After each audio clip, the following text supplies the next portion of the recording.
तो आज हम लोग पॉलिटी के बारे में बता देते हैं। ठीक, हमको बताया नहीं गया है कुछ, हम ले लेते हैं सिलेबस, इसका कुछ मिला नहीं तो हम उनसे बात कर लेंगे, नहीं तो कल से बजट चलेगी।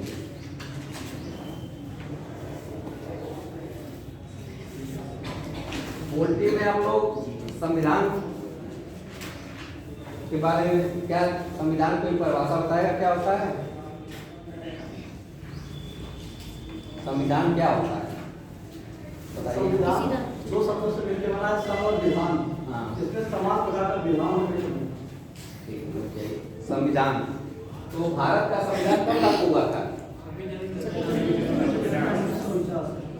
26 जनवरी कितना? 50। और इसको अंगीकार कब किया गया था? 26 नवंबर 1949।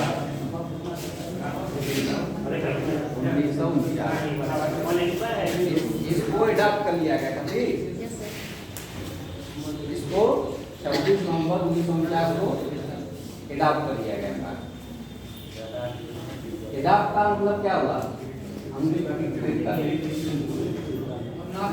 अपना लिया गया, कुछ भाग को अपना लिया गया।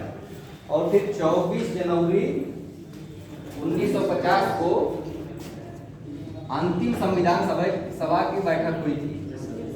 इसमें हुआ कि 26 जनवरी को संविधान को लागू कर दिया जाएगा। इस तरह से क्वेश्चन इसमें जैसे आएगा कि अंतिम बैठक संविधान सभा कब हुई थी, इसमें बार बार क्वेश्चन आता है। आप लोगों के पास पुराने अगर पेपर होंगे ECS का या कोई और, उसमें देखेंगे, उसमें बार बार एक क्वेश्चन पूछा जाता है। जैसे तो ठीक है, तो समान है, कोई बता देगा कि 26 जनवरी 1950 को लागू हुआ, लेकिन अंतिम बैठक कब लागू हुई थी? 26 जनवरी 1950। तो संविधान 26 जनवरी 1950 को लागू हो गया। इसमें संविधान में पहला चैप्टर क्या है? सन और उसकी परिभाषा। उसके पहले भी कुछ है? प्रीएम्बल दे रहा है। यस सर, प्रीएम्बल है। तो प्रीएम्बल जो है, एक बार बार प्रश्न उठता है कि जो प्रीएम्बल है, क्या यह संविधान का भाग है क्या नहीं है? सर केशवानंद भारती के मामले से देखेंगे तो है, और बेरूबाड़ी के मामले में देखेंगे तो नहीं है। उसी सब शुरू करते हैं। जैसे ये बना, तो इसमें कई वाद में या वैसे भी कहा गया कि जो प्रीएम्बल है संविधान की उद्देशिका, ये क्या है? ये संविधान का भाग है, केशवानंद भारती ने जैसे इन्होंने बताया। लेकिन इस पे पहली केस आई थी 1960 में बेरूबाड़ी केस। बेरूबाड़ी, उस केस को क्या नाम था? बेरूबाड़ी। इन रे बेरू बारी केस। और एक इन रे क्यों कहा जाता है? इसी चीज में रे लग जाता है। जैसे बहुत केसों में देखें, केशवानंद भारती में नहीं लगा है, लेकिन और जिनमें लगा है बहुत केसों में। तो जो कैसे रेफर हो जाती है कहीं, जैसे उस पर होता है कि संविधान पीठ या और रेफर कर दिया जाए, उस पर विचार किया जाता है, उस पर इन रे लगा दिया जाता है। इस केस में क्या कहा गया? इस संविधान की जो उद्देशिका है वो संविधान का भाग नहीं है। लेकिन इसके बाद फिर 24/17/1973 में कहा, फिर केशवानंद भारती केस आई। उसमें वो अब तक की सबसे बड़ी पीठ थी। Yes, sir. उसमें कितने? 13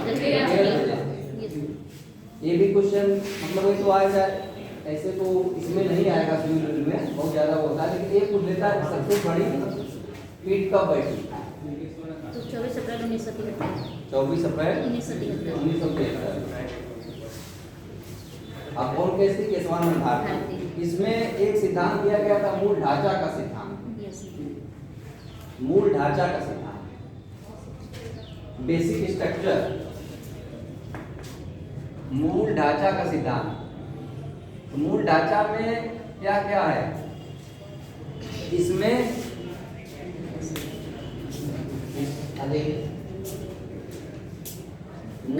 ढांचे में उद्देशिका को भी शामिल किया गया है, यस सर। इसलिए माना गया कि यह इसका संविधान का भाग है।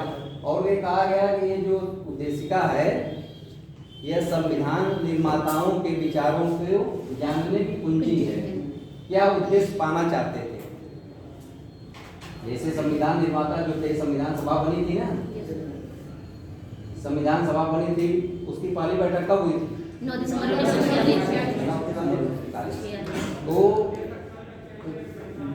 संविधान सभा बनी, उस पर विचार हुआ, हर चीज की अलग अलग समिति बनी, प्रारूप समिति बनी, सलाहकार समिति बनी, सब समितियां बनी। तो ये माना गया इसमें कहा गया कि जो विचार वो थे सदस्य थे 389, उनके विचारों को जानने की कुंजी है उद्देशिका। यह संविधान का मूल ढांचा है और यह संविधान का भाग है। ये तो हो गया उद्देशिका, मतलब शुरुआत से बता रहे हैं हम लोग। अब आगे है, अब टोटल इसमें कितने अध्याय हैं? 22 भाग है।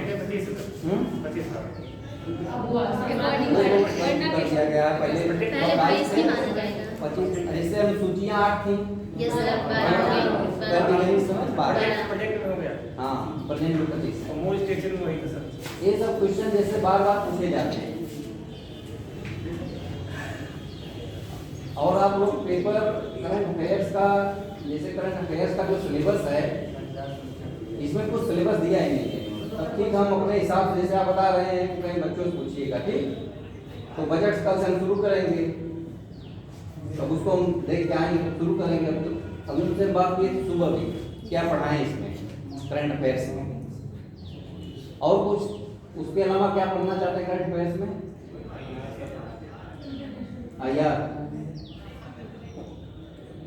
आईआर तो आप लोग 14 पढ़े होंगे ना?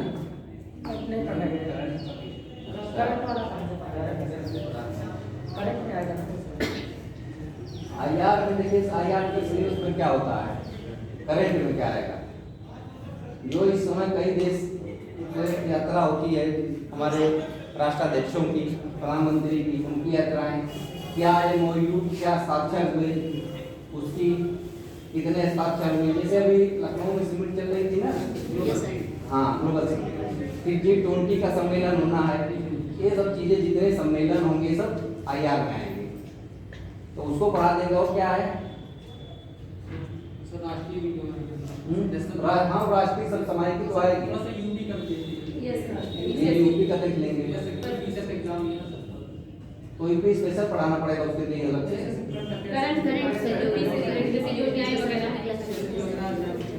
चलिए ठीक है। इसका आप लोगों के पास किसी के पास सिलेबस है क्या? सिलेबस कुछ नहीं है, इन्होंने जो दिया है, हमारे पास भी जो भेजे हैं उसका भी कुछ सिलेबस है नहीं।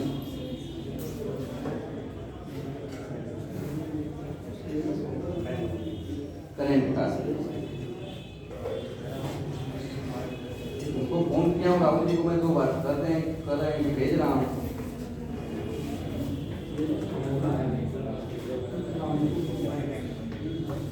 देखिए अगर किसी के पास वो सिलेबस हमको दे दीजिए।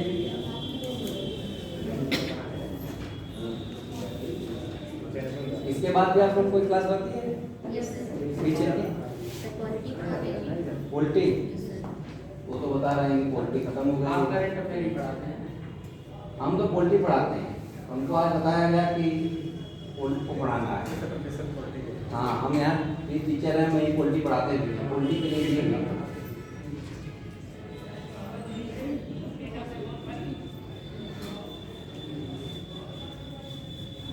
इसीलिए हम करें कुछ नहीं तो आज आप लोगों को पोल्ट्री के बारे में उसका तो सब बता दें।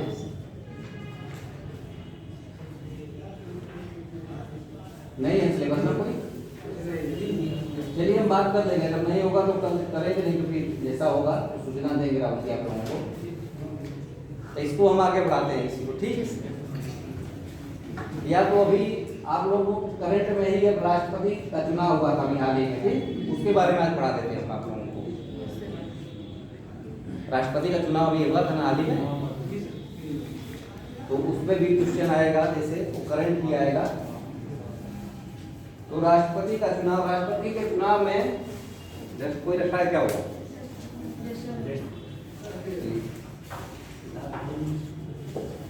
इस समय वर्तमान राष्ट्रपति कौन है?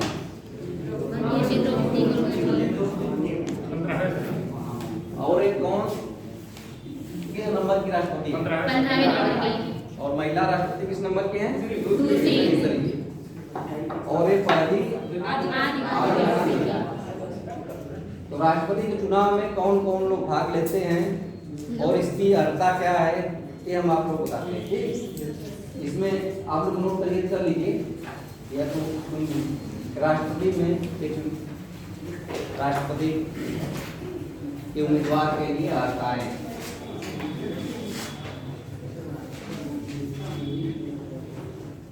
राष्ट्रपति के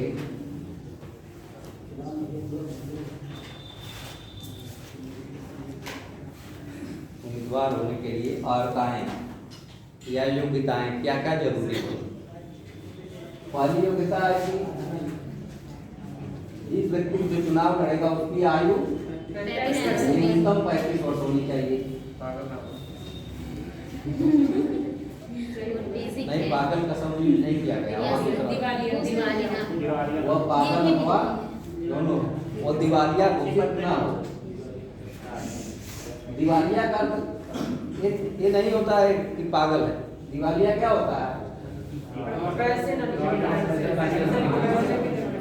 जो व्यक्ति कोई लोन लिया हो या तो जिसको गवर्नमेंट या कोर्ट द्वारा दिवालिया घोषित कर दिया गया कि इनका कुछ है नहीं, ये मतलब ये लोन नहीं चुका पाएंगे या अपना जो कर्ज है उसको चुका नहीं पाएंगे, इनके पास कुछ क्षमता नहीं है, तो उसको दिवालिया घोषित कर दिया जाता है। जैसे बैंकों में देखेंगे लगता है बड़े बड़े लोगों, जैसे उसके बड़े बड़े लोन लेने वाले हैं फिर दिवालिया लोगों का उसकी लिस्ट लगी रहती है। तो दूसरा क्या है कि दिवालिया ना हो, पागल। और आगे नोट करिए,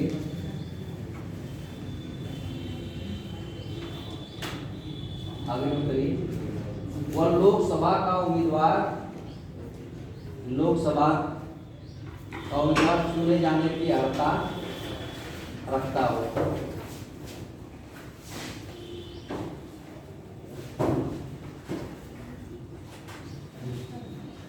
लोकसभा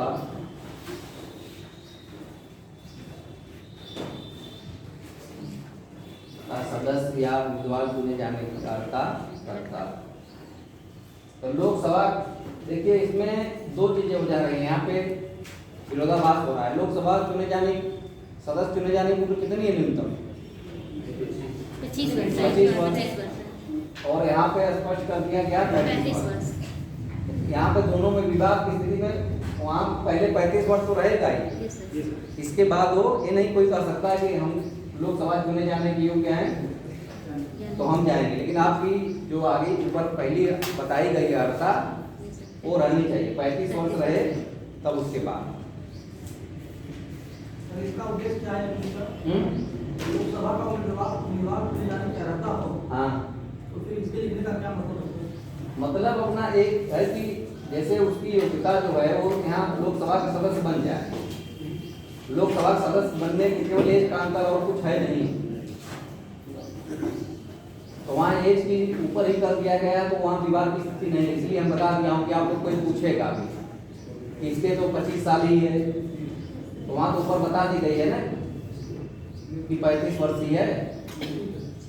अब इसमें आता है कौन कौन लोग मतदान करेंगे। राष्ट्रपति के चुनाव में कौन कौन से लोग मतदान करेंगे। तो इसमें देखिए लोग, इसमें लोकसभा और राज्यसभा और विधानसभा के निर्वाचित सदस्य, केंद्र शासित प्रदेश के नहीं, लेकिन दो उसमें शामिल हैं, इनके सदस्यों का निर्वाचित सदस्य, ये लोग मतदान करें। हम किस मत से होता है इनका? वो मत प्रणाली से इनका निर्वाचित किया जाएगा। और जो इसमें 50% अगर कई मतदाता वो हैं उम्मीदवार, तो जो पहली बार में 50% पा गया हो वो राष्ट्रपति चुन लिया जाएगा। अगर 2 ही हैं उसमें जो अधिकतम पाएगा, एक तो 50% के ऊपर तो पाएगा ही, 2 ही उम्मीदवार हैं तो वो चुन लिया जाएगा राष्ट्रपति। अब आता है राष्ट्रपति के अधिकार एवं शक्तियां। देखिए, और भारत की जो कार्यपालिका है उसमें 3 चीजें सम्मिलित हैं। क्या क्या सम्मिलित है? राष्ट्रपति और लोकसभा, राज्यसभा। तो वहां पे राष्ट्रपति भी है, भारत की कार्यपालिका में राष्ट्रपति भी है। और जो भी भारत का काम होगा भारत में, किसके नाम से होता है राष्ट्राध्यक्ष? राष्ट्रपति के नाम से। जो पोजीशन वहां पर राष्ट्रपति की है, लगभग सेम पोजीशन यहाँ स्टेट में राज्यपाल होता है। लगभग बता रहा हूँ, मत इसीलिए कह रहा हूँ लगभग, क्योंकि राज्यपाल की नियुक्ति तो खुद राष्ट्रपति करता है। तो जो जैसे होता है यहाँ पे भी कार्यपालिका में कौन कौन होता है स्टेट में? राज्यपाल और विधानमंडल में दोनों, सदन जहाँ दोनों हैं वहाँ दोनों रहेंगे, कहीं कहीं एक ही हैं, और जहाँ विधान परिषद और विधान सभा है वहाँ दोनों रहेंगे। अब इसमें हमको क्या रखना है? राष्ट्रपति की शक्तियाँ। तो राष्ट्रपति की शक्तियाँ कई प्रकार की होती हैं। कार्यपालिकी शक्तियाँ, विधायी शक्तियाँ, वित्तीय शक्तियाँ वो तो आते ही सब वित्तीय में भी आ जाएगी, लेकिन इसकी सबसे महत्वपूर्ण शक्ति कौन होती है? विधायी शक्ति। और कार्यपालिकी शक्ति जो होती है, कार्यपालिका जो होती है वो मंत्रिमंडल जो उसको राष्ट्रपति को राय देगा वही करना है। लेकिन विधायी शक्ति में कई ऐसी चीजें हैं जो अपने से भी कर सकता है। जैसे विधायी शक्ति में एक शक्ति है क्षमादान की शक्ति, अनुच्छेद 72 में क्षमादान की शक्ति है। और क्षमादान की शक्ति में केवल क्षमादान की शक्ति नहीं, उसमें क्या है? लघुकरण भी कर सकते हैं, परिहार भी कर सकते हैं। लघुकरण, परिहार और क्षमादान की शक्ति। लघुकरण का मतलब किसी व्यक्ति कोई सजा मिली है उसको राष्ट्रपति कम कर सकता है। परिहार का मतलब उसको समाप्त कर सकता है। और एक उसमें केस आई थी 42 में, उसमें एक शब्द यूज होता है समुचित सरकार। जो समुचित सरकार जो राष्ट्रपति अपने मन से नहीं करता है, जो इसको वो देगी समुचित सरकार के माध्यम से, जो समुचित सरकार उसको राय देगी उसी के मामले से वो करेगा। अगर वो राय देती है कि किसी की सजा को माफ किया जाए या न माफ किया जाए, अगर वो करने की देती है तो किया जाएगा, नहीं देती है तो नहीं। इसमें केस आई थी शत्रुघ्न चौहान केस 2014 में। इसमें विवाद था कि राष्ट्रपति जो उसको पावर है, क्या इस पावर पे राष्ट्रपति जो समाधान देता है, क्या इसकी वैधता को चुनौती दी जा सकती है कोर्ट में? नहीं दी जा सकती सर, जहाँ तक होगा, क्योंकि क्षमादान की शक्ति उन्हें प्राप्त है।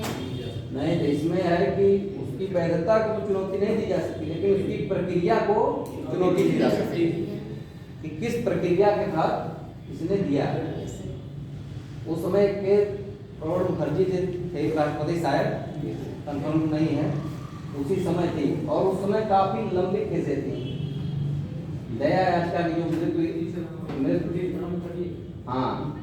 मृत्युदंड से दंडित अपराधियों की संख्या उसमें काफी थी और उसमें काफी संख्या लंबित थी। उस समय प्रणब मुखर्जी जी ने कई केसों को जल्दी निपटारा किया था, जैसे अफजल गुरु और लोगों का बहुत तेजी के साथ उन्होंने किया था। तो उसी में एक केस में क्या निर्धारित किया गया कि राष्ट्रपति की जो शक्ति है मृत्युदंड को क्षमादान देने वाली, उसकी प्रक्रिया को तो चुनौती दी जा सकती है, लेकिन उसकी वैधता को चुनौती नहीं दी जा सकती कि वो जो दिया है। प्रक्रिया का मतलब कि अपने से राष्ट्रपति कुछ काम नहीं करता है। अभी क्या होता है, जो कार्यपालिका उसको राय देती है, उसको करती है, वही करती है। इसलिए जो मंत्रिमंडल उसको राय देती है वही करेगा। उस प्रक्रिया, किस प्रक्रिया के तहत किया, उसको चुनौती दी जा सकती है, लेकिन क्या राय दिया वह गोपनीय, उस पर कुछ नहीं किया जाएगा। अब इसमें आ गया विधायी शक्ति में, जैसे कोई विधेयक है तो लोकसभा में पारित हो गया, राज्यसभा में पारित हो गया तो फिर उसमें राष्ट्रपति की सहमति जरूरी है। इसीलिए कार्यपालिका में तीनों चीजों को हो रही है। कार्यपालिका में तीनों आते हैं और लास्ट में राष्ट्रपति और राष्ट्रपति को एक पावर है वीटो पावर। वो चाहे तो किसी विधेयक पे अपना मत दे या मत दे, लेकिन इस मामले में ऐसा है कि उसमें राष्ट्रपति अगर उसमें नहीं भी देता है अपनी सहमति तब भी वो पारित होगा। धन संबंधी जो मामले हैं उसमें लोकसभा की पावर ज्यादा होती है, राज्यसभा की नाम मात्र की होती है। कोई भी धन विधेयक जो लोकसभा में प्रस्तुत किया जाएगा और वो वहाँ से पास होगा तो राज्यसभा को भेजा जाएगा। अगर राज्यसभा उसको पास कर देती तो ठीक है, अगर नहीं पास करेगी तो वो 14 दिन के अंदर में पास माना जाएगा। और फिर उसके बाद राष्ट्रपति धन विधेयक पे उसको साइन करना है। लेकिन कहीं कहीं वीटो पावर है, जैसे इन मामलों को छोड़ के अब तक वीटो पावर कभी यूज किया गया है। डाक विभाग के लिए कोई मामला था उसमें इन्होंने वीटो पर मतलब उसका यूज किया था। डाक विभाग हाँ, ज्ञानी जैन से एक डाक भी था, उसको था कि राजीव गांधी के समय में उन दोनों लोगों को काफी विवाद हुआ था कि वो किया जाए कि नहीं। जैसे अभी एपी अब्दुल कलाम जी थे तब भी एक विधेयक हुआ था लोकपाल भी, लेकिन वो वीटो नहीं करते थे, बार बार लौटा देते थे, वो वीटो नहीं माना गया। लेकिन ज्ञानी जैन जब राष्ट्रपति थे तो डाक भी जो था उसको उन्होंने रख लिया अपने पास। अगर इसमें वीटो में एक अपने पास रख लेंगे तो इनको पावर नहीं कि पूछ सके कि आप क्यों इतने दिन में करिए या इसको आप सहमति दीजिए या न दीजिए, उसको राष्ट्रपति वैसे रखा रह जा सकता है। इस मामले में एक वही माना जाता है कि वीटो यूज किए और कलाम जी जब थे तो बार बार लौटा देते थे लोकपाल को, तो फिर ये लोग थोड़ा संशोधन करके फिर भेजते थे। ये हो गया उसका विधायी शक्तियां और कार्यपालिकी शक्ति को तो बताया नहीं। और उसकी एक है आपातकालीन शक्तियां, वो विधायी में ही आएगी। तो भारत में कितने प्रकार का आपातकाल होता है? 3 प्रकार का होता है। एक होता है राष्ट्रीय आपातकाल, राष्ट्रपति शासन और एक राज्य आपातकाल। अब तक वित्तीय आपातकाल जो है लगा नहीं, और जो राष्ट्रीय आपातकाल है ये लगा है राष्ट्रपति। और इसमें भी मंत्रिमंडल जो सुझाव देती है राष्ट्रपति लगा था, लास्ट में साइन उसी की होगी, लेकिन जो मंत्रिमंडल सुझाव देती है उसी के अनुसार होगा। और राष्ट्रीय आपातकाल कब लगा था? सबसे इधर लेटेस्ट 1975 में लगा, इंदिरा गांधी। पहले उसमें 4 आधार थे, तो इंदिरा गांधी ने आंतरिक अशांति के आधार पे आपातकाल लगा दिया, लेकिन उसके बाद उसको आंतरिक अशांति शब्द को हटा दिया गया। इसीलिए हटा दिया गया कि वो उसका बार बार दुरुपयोग हो जाएगा। अब क्या क्या है? सशस्त्र विद्रोह, युद्ध, बाह्य आक्रमण। पहले आंतरिक अशांति था। और 352 अनुच्छेद में राष्ट्रपति, उसमें फिर सभी पावर जो होते हैं राष्ट्रपति में लीन हो जाते हैं संसद के माध्यम से होंगे। और तीनों सेनाओं का प्रमुख राष्ट्रपति होता है। एक तरह से वो मार्शल लॉ हो जाता है, उसी के अनुसार किया जाएगा। अब फिर आता है वित्तीय राज्य आपातकाल जो है 356 में। इसमें राष्ट्रपति शासन तो लगता है, लेकिन शासन कौन करता है? राज्यपाल। इसमें पहले किसी राज्य की कानून व्यवस्था या और वहाँ पे जो चीजें सही नहीं, संवैधानिक तंत्र विफल हो गया, उसमें है सब यूज। तो अनुच्छेद 355 में राष्ट्रपति के माध्यम से गृह मंत्री या कोई पहले यहाँ राज्यपाल के माध्यम से मुख्यमंत्री को या यहाँ की जो भी सरकार है उसको सूचना देगा कि आप अपना ठीक करिए। एक बार उसको सूचना देनी पड़ती है। मतलब कोई गवर्नमेंट व्यवहार में तक अलग चीज़ है कि अगर वो बना लिए हैं मंच कि हमको राष्ट्रपति शासन लगाना है, मान लीजिए यूपी में राष्ट्रपति शासन लगाना है, तो एक बार वो डायरेक्ट तुरंत नहीं लगा सकते, एक बार भी मंत्री या अन्य कोई जिस पे पावर है उससे वो यहाँ पे मुख्यमंत्री को या मंत्रिमंडल को सूचना देगा कि आप संवैधानिक तंत्र अपना सही करिए, कानून व्यवस्था सही करिए। देखते होंगे आप लोग, जैसे कहीं विवाद होता है, कहीं दंगा हो गया तो होता है गृह मंत्री ने वहाँ से बात किया। गृह मंत्री अभी बंगाल में काफ़ी हो रहा सब, तो गृह मंत्री हुआ है कि अमित गृह मंत्री ने बंगाल के मुख्यमंत्री से बात किया। एक प्रक्रिया होती है, वो हो गई, सूचना आपको दे दी गई, थोड़ी सी चेतावनी दे दी गई, तो उसके बाद ये होता है कि केंद्र सरकार जब चाहे तब आपातकाल लगा सकती है।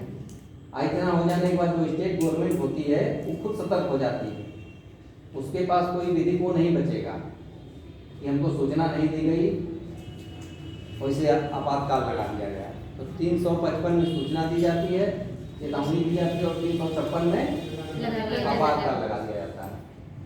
आपातकाल जब लग जाता है तो सारी शक्तियां जो होती हैं राष्ट्रपति में नीत हो जाती हैं, और इसके माध्यम से वो शासन करता है राज्यपाल।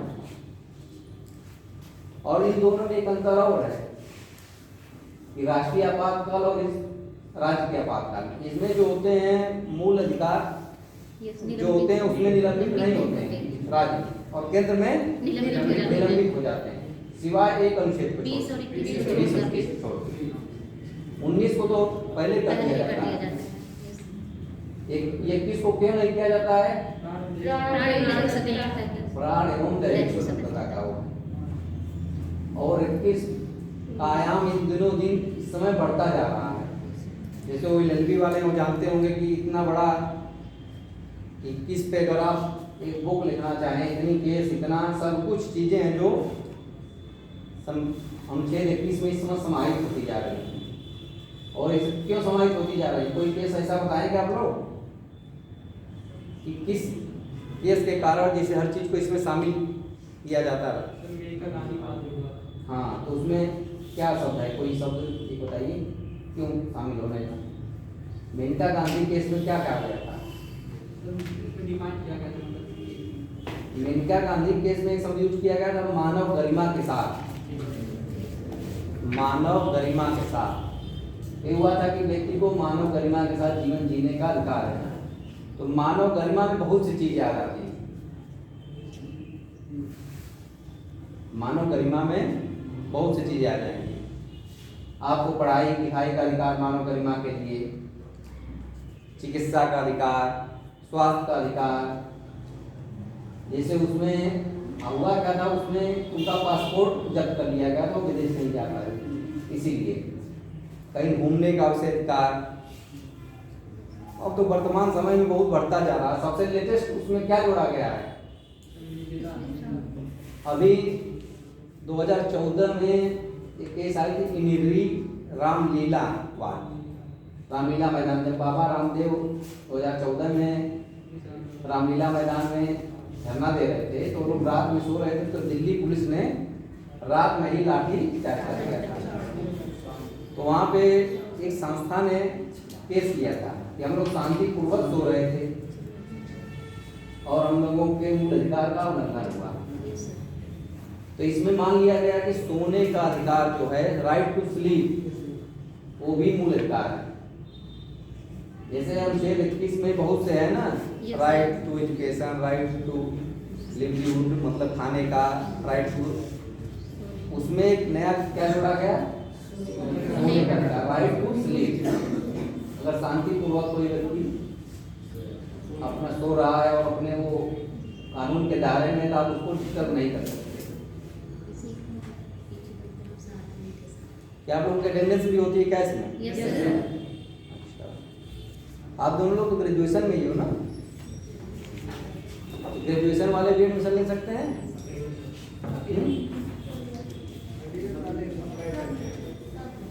तो फर्स्ट ईयर के हमारे क्लास में करते हैं।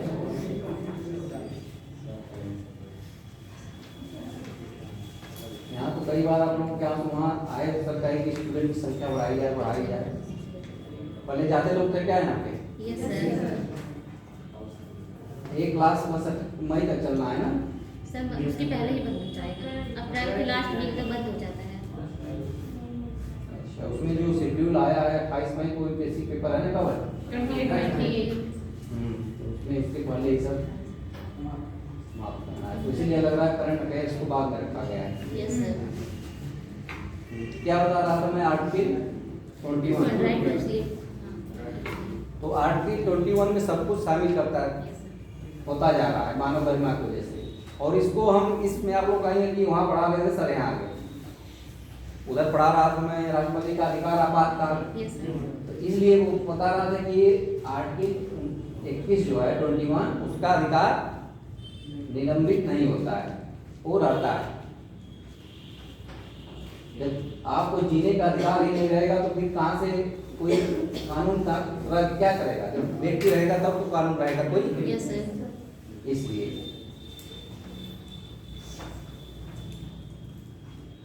आर्टिकल 356 में फिर राज्य में राष्ट्रपति शासन लगा दिया जाता है। उसको 2 महीने के अंदर में या तो अगली नहीं वो है सत्र नहीं चल रहा है, तो जब भी चलेगा उसके अंदर उसको पास कर लिया जाना चाहिए। और उसको अधिकतम कितने दिनों तक बढ़ाया जा सकता है? 6 महीने तक।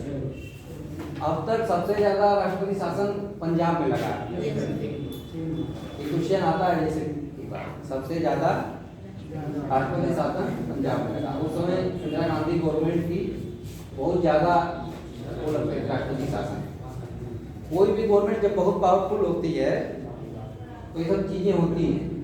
इस समय जैसे मोदी जी यहाँ बहुत इस समय बहुत पावरफुल, जैसे इंदिरा गांधी थी, एक तरह से तुलना तो दोनों लोग अलग अलग काल के नहीं की जा सकती, लेकिन ये कहा जा सकता है कि उनके बाद यही है कि जो ताकतवर महसूस होते हैं, लोगों को लगता है कि कोई ताकतवर प्रधानमंत्री इंडिया को मिला, जो हर क्षेत्र में और उस पर अपना मत रखते हैं और किसी चीज को चढ़ बढ़ के अपना रखते हैं पक्ष। और तीसरी उसमें आपातकाल में क्या है? 360 वित्तीय आपातकाल। तो वित्तीय आपातकाल अभी तक लगा नहीं है इंडिया में। और वित्तीय आपातकाल लगता है क्या होता है? वित्तीय आपातकाल में लोगों के वेतन भत्ते रोक लिए जाते हैं, कल्याण का राष्ट्रपति छोड़ के, और लोगों और जो राज्य कल्याणकारी योजनाएं होती हैं जहाँ पैसा दिया जाता है उसको कटौती क्या बंद कर दिया जाता है। जो बहुत मूलभूत चीजें हैं वही चलती हैं। यहाँ तक कर्मचारियों के वेतन और सबके रोक दिए जाते हैं। अभी था कि कोरोना काल में हो सकता है कि वित्तीय आपातकाल लग जाए, लेकिन इसको इंडियन गवर्नमेंट ने बहुत अच्छे तरीके से हैंडल किया। जैसे उस समय तो कर्मचारियों के जो डीए मिलते हैं वो तो कम हो गए थे, लेकिन उसको बाद सब किया गया, लेकिन उस पर बहुत आँच नहीं है। तो अभी तक मतलब यहाँ वित्तीय आपातकाल लगा नहीं। ये तो हो गए आपातकाल। राष्ट्रपति का तो अधिकार क्या क्या होंगे? कार्यपालिकीय अधिकार, विधायी अधिकार, वित्तीय अधिकार। सैन्य अधिकार में उसी में कार्यपालिकीय अधिकार में ही सैन्य अधिकार शामिल हो जाता है ना। वो तीनों सेनाओं का कमांडर होता है। अब एक नया पोस्ट हो गया है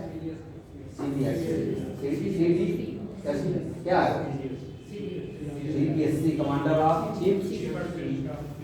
इस समय भी कोई कौन नया चुना गया है? मनोहर नरवणे। इसके पहले थे बिपिन रावत, जो कि दुर्घटना में। अब ये हो गया कि पहले राष्ट्रपति जो होता था तीनों सेनाओं के प्रमुख से उनकी लेता था, कमांडर से। अब क्या है, इनको हैंडल करने के लिए वो है राष्ट्रपति। तो राष्ट्रपति मतलब अब यह है, इससे नया पद बनाया गया, इन्हीं से मिल के अपना एक इसलिए बनाया गया। ये सब जो चीजें होती हैं कि प्रशासन को कैसे सुगमता से चलाया जाए। एक दिन पर दिन जैसे विकास होगा या वो चीजें आएंगी, जनसंख्या बढ़ेगी, ये सब चीजें होती रहेंगी। जैसे पहले पंचायती राज नहीं था, तो जैसे जनसंख्या बढ़ी तो ये हुआ कि ग्रामीण स्तर पे या मूल स्तर पे भी कुछ चीज़ों लोगों के पास पहुँचे और वो करे। हर जगह आप कोई भी व्यक्ति सांसद विधायक के तक पास पहुंच नहीं सकता है, इसलिए स्थानीय स्वशासन इसका नाम दिया गया। और 73वां और 74वां संविधान संशोधन करके ये लागू किया गया पंचायती राज व्यवस्था। और 73वां संविधान संशोधन पंचायती राज व्यवस्था लागू की और 74वां नगरपालिका।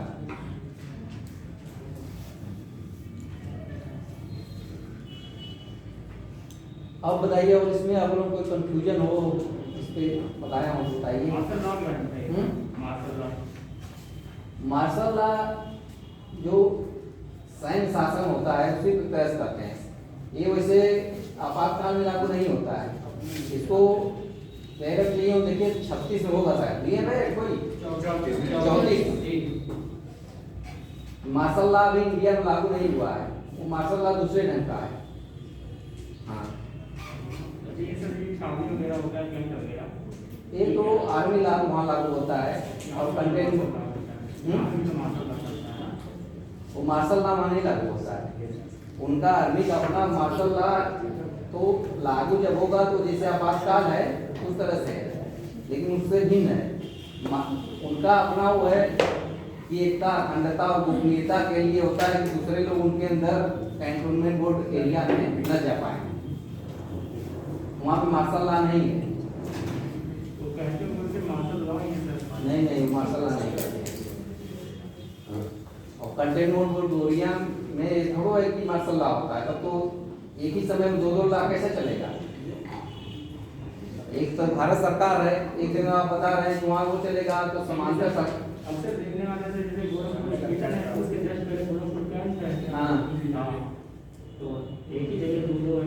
हाँ वो है तो उनका दूसरे चीजों की वजह से हर जगह कैंट एरिया में आप नहीं जा सकते, जाना है आपको पास बनवाना है, वो उनकी गोपनीयता के लिए है। और नहीं, और वहाँ पे ही नहीं, और भी जो राष्ट्रीय महत्व की कंपनियां हैं जैसे ऑर्डिनेंस फैक्ट्री कानपुर पे, अब वहाँ भी आप रास्ता नहीं है कि जा पाएंगे, घूम लेंगे। जैसे जो राष्ट्रीय महत्व की चीजें हैं जैसे अफीम फैक्ट्री, वहाँ पे भी आप नहीं जा पाएंगे। यहाँ तक वहाँ तक कर्मचारी भी जाते हैं तो उनकी पूरी चेक होता है, सब कुछ कपड़ा चेंज होके जाते हैं। और ये बता रहे हैं आप, उनके पे आर्मी एक्ट होता है, आर्मी एक्ट के अनुसार उनका काम होता है सब। अब आर्मी में यहाँ पे एक तो बहुत है, हर चीज का एक्ट नहीं, वो तो ऐसे वो कर लेते हैं तो एक्ट के अनुसार थोड़ी करते हैं।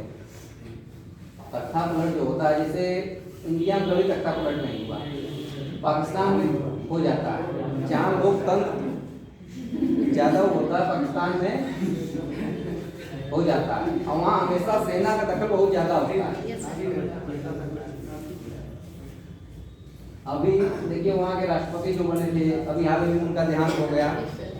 एक क्वेश्चन करंट में आपका ये भी आ सकता है कि जनरल परवेज मुशर्रफ, वो सैन्य प्रमुख थे, उन्होंने तख्ता पलट किया, फिर कानून बदल के स्वयं राष्ट्रपति बन गए, और वो 2 बार राष्ट्रपति रहे 10 साल तक। एक बार तो स्वयं हो गए, वैसे बने, चुनाव ही नहीं होने दिए, फिर बने सब कुछ। एक बार चुनाव भी हुआ तो वहाँ पे ऐसा हुआ है सिस्टम कि वहाँ जो सैन्य प्रमुख होता है वहाँ बहुत ज्यादा सेना को, सेना जो चाहती है। अभी देखिए इमरान खान थे वहाँ प्रधानमंत्री, इनका जब तक सेना के साथ वो था कॉपरेशन तब तक ठीक था, लेकिन इन्होंने जैसे कुछ चीजें, और वहाँ पे एक चीज और होती है कि इंडिया के साथ जो भी प्रधानमंत्री और वो थोड़ा अच्छा रिश्ता बनाना चाहेगा तो सैन्य जो होती हैं वहाँ की सैन्य सेनाएं, सैन्य अधिकारी, वो उसको दबाव देते हैं। वो चाहते हैं कि हमेशा कुछ बना दे, तो तुरंत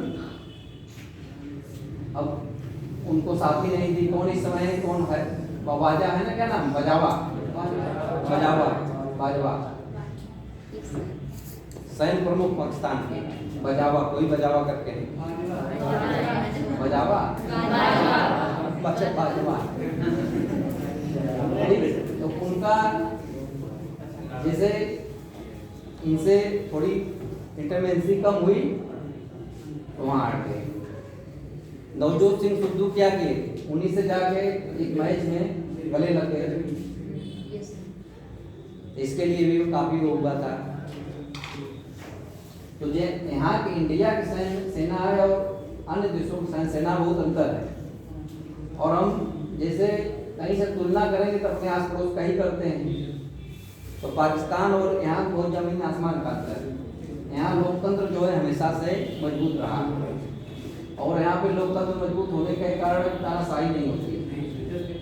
जहाँ तानाशाही होगी वहाँ पे लोकतंत्र कमजोर होगा। जहाँ 5 साल में जो चुनाव हो जाते हैं, इससे थोड़ा सा जनता को जो गुस्सा रहता है वो रहता है। क्रांतियाँ लोकतांत्रिक देशों में क्रांतियाँ क्यों नहीं होती हैं? इसीलिए भी आप बहुत गुस्से में हैं, गवर्नमेंट से बहुत गुस्से में हैं, उसके खिलाफ वोट दे के सरकार बदल देंगे। और जहाँ ये रहता है कि रहेंगे ही आजीवन, खासकर अरब देशों में कोई राजा बना है, उसका लड़का भी राजा बनता रहा है, तो वहाँ पे क्रांतियाँ होंगी। जैसे अरब क्रांतियाँ अरब में भी ट्यूनीशिया और कई देशों में खूब चला था ना, मिस्र में। तो वहाँ भी एक क्वेश्चन उठता है कि वहाँ शुरुआत कहाँ से हुई? ट्यूनीशिया से हुई। अरब क्रांति को उसको उनके याद नहीं आ रहा है क्या नाम दिया गया था, कुछ नाम था उसका। और ट्यूनीशिया शुरू हुई, मिस्र में और कई देशों में जो अरब के देश हैं, जितने वहाँ पे एक तरह से राजशाही या कहिए तानाशाही टाइप थे। लीबिया में जैसे कर्नल गद्दाफी, इन लोगों सबका तख्ता पलट हो गया। और जनता जहाँ पे चुनाव होता है वहाँ पे जनता के पास ऑप्शन है कि वो अपना उत्साह करके कर लेती है। चीन में भी तो होना चाहिए, चीन में होना चाहिए। चीन की स्थिति बहुत अलग है दोस्तों से। चीन में क्या होता है हमको आपको पता ही नहीं चलेगा। अभी कोविड काल में चीन बहुत ज़्यादा चीन को नुकसान हुआ, खासकर अभी जो थर्ड वेव आई थी 2-3 महीना पहले, इसमें चीन में रोज हजारों लोग मर रहे थे, लेकिन वहाँ से सूचना ही नहीं आ सकती। वहाँ कहने को लोकतंत्र है नहीं। वहाँ जितना मीडिया है राज्य नियंत्रित है। वहाँ थोड़ा सा भी कुछ हुआ उनको जेल में बंद कर दिया जाएगा, उनको सजा दी जाती है। और एक चीज और आप लोग देखेंगे कि चीन को माना जाता है कि वो आंकड़ों के साथ बहुत कलाबाजी करता है। इस समय पढ़ेंगे आप लोग ज्योग्राफी या करंट में किसी भी चीज में पढ़ेंगे तो चाइना नंबर 1 रहता है। यहाँ तक कि सोना में पहले आप लोग पढ़ते रहे होंगे, सोना उत्पादन में गोल्ड में पहले अफ्रीका था, अफ्रीका ऑस्ट्रेलिया, अब इस समय चाइना चल रहा है। और खाद्यान्न उत्पादन और इन सब चीज में तो रहता ही है। तो अपना क्या करता है चाइना, बाहर आने भी नहीं देता। और जो आंकड़ा वो देगा वही आंकड़ा होता है। वैसे जैसे अभी एक आया था पिछले साल का है कि सबसे अधिक फांसी कहाँ दी जाती है, वो तो आया था सबसे ज्यादा ईरान में दी गई थी, ईरान में आंकड़ा। लेकिन उसमें था कि ये माना जा रहा है कि चाइना ने सबसे ज्यादा फांसी दिया है, जबकि ये ह्यूमन की रिपोर्ट थी। लेकिन ह्यूमन भी वो नीचे कहा कि इसके हमारे पास स्रोत नहीं है कि चाइना को हम कहें कि ये सबसे ज्यादा दिया है। तो वहाँ किसको माना था? ईरान। जो आंकड़ा आप देखेंगे इसी काले से कुछ आंकड़ा मांगा जाए और यहाँ की सस्ता न दे, जैसे कोचिंग नहीं चल रही है, यहाँ से अगर सही आंकड़ा न दे कैसे कोई जानेगा। आज सब कुछ जो मेन संस्था बैठा है वही वो चाहता हो। तो चाइना में लोकतंत्र नहीं है, लोकतंत्र का बस नाम है। वहाँ क्या है? कम्युनिस्ट शासन है। वहाँ लोकतंत्र इस तरह का नहीं। चुनाव तो होता है लेकिन सबको चुनाव मत देने का अधिकार ही नहीं है। इंडिया में क्या है? सबको मत देने का अधिकार। जो 18 वर्ष की अवस्था को पार कर लिया वह वोट दे सकता है। पहले कितना वर्ष था मतदान किया? 21 वर्ष था। इसको किस संविधान आप लोग पॉलिटिक्स बढ़िया तैयार इसमें आप लोग पिछले बार कोई दिया था यूपीएससी नहीं और सर। किसी ऐसे कोई नहीं? अभी एग्जाम में कोई नहीं बैठा इस क्लास से? नहीं। तो अब की बार कोई फॉर्म अप्लाई किया, फॉर्म तो आ गया है, कोई दे रहा है? Yes sir, thank you sir. Sir मेरा एक क्वेश्चन है, मैं 2004 के पेपर सॉल्व करती तो उसमें एक मीसा वर्ड मिला था सर मुझे, मीसा। हाँ। सर ये क्या था? ये वीसा कानून था, यस सर। उस समय आया था इंदिरा गांधी की जब गवर्नमेंट Yes, sir. थी, तो उस समय इमरजेंसी में इसको लागू किया गया था। सर ये क्या था फिर, और इसको इसका- हटा दिया गया क्या? हाँ, इस समय वर्तमान में नहीं, इसका फुल फॉर्म था मेंटेनेंस इंटरनल सिक्योरिटी। हाँ, maintenance internal security. Yes sir. इसमें जब जेपी जी का आंदोलन चल रहा था, साथ रहिए आप लोग, आंदोलन चल रहा था संपूर्ण क्रांति का, उसी समय मीसा एक्ट को लाया गया। उसके आधार पर किसी भी व्यक्ति को गिरफ्तार कर लिया जाता था, या इंटरनल सिक्योरिटी को हानि पहुंचा रहे हैं या वायलेशन कर रहे हैं, उसका उल्लंघन कर रहे हैं, उसके अनुसार गिरफ्तार कर लिया जाता था। कोई सुनवाई होती नहीं थी ज़्यादा, क्योंकि आपातकाल था, उसी समय लाया गया था। इसको बाद में वापस ले लिया गया। और उस समय ये आंदोलन बिहार में काफ़ी वहीं शुरू हुआ था, तो लालू प्रसाद जी की लड़की का एक नाम मीसा रखे, इसीलिए उसका विरोध करने के लिए ही मीसा कानून थे। Yes sir. वो कानून था कि इंटरनल सिक्योरिटी के आधार पे किसी को भी गिरफ्तार कर लिया जाता था संदेह के आधार पे। इस तरह का कानून आ जाएगा तो किसी के लिए खतरा, इसी वर्तमान समय में ही आ जाए। अभी कोई एक आया था, बहुत विरोध हो रहा था, वो लागू नहीं हुआ, केवल उसका प्रस्ताव था। कौन था? पता नहीं, एनआरसी नहीं, एनआरसी तो दूसरी चीज है। नहीं, किसान का तो दूसरा, किसान से एनआरसी तो नेशनल रजिस्टर वो है कि उसमें ये देखा जा रहा है एनआरसी में कि कितने, भारतीय की बात नहीं है, भारतीय कितने दिन से आप हैं तो आपको नागरिकता मिलेगी। इसमें ज्यादा विवाद कहाँ है एनआरसी के? असम में, क्योंकि वहाँ बांग्लादेश और इंडिया का वो सीमाएं इतनी है, वहाँ नदी भी कोई नहीं, आना जाना इतना है। एक संविधान संशोधन भी हुआ था 100वां, जिसमें कुछ गांव को अदला बदली की गई। हाँ, बांग्लादेश से ही बता रहे हैं, असम के पास ही।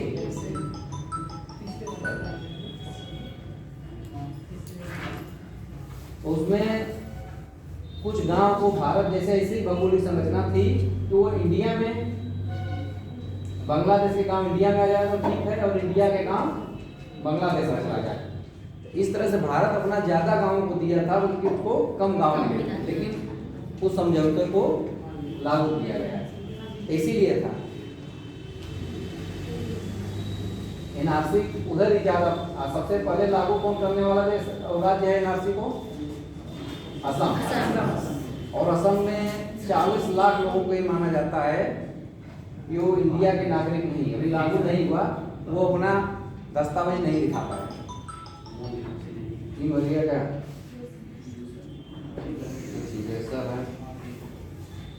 असम में सबसे पहले एनआरसी लागू हुआ था, ठीक। तो चलिए कल हम करंट में शुरू करते हैं, करंट से, और हम कुछ क्वेश्चन भी आपको नोट करा देंगे। सिलेबस हमको खुद नहीं मिला, सिलेबस देखा, इसका सिलेबस तो मैं मुझे बताया कि अभी भी कहा कहीं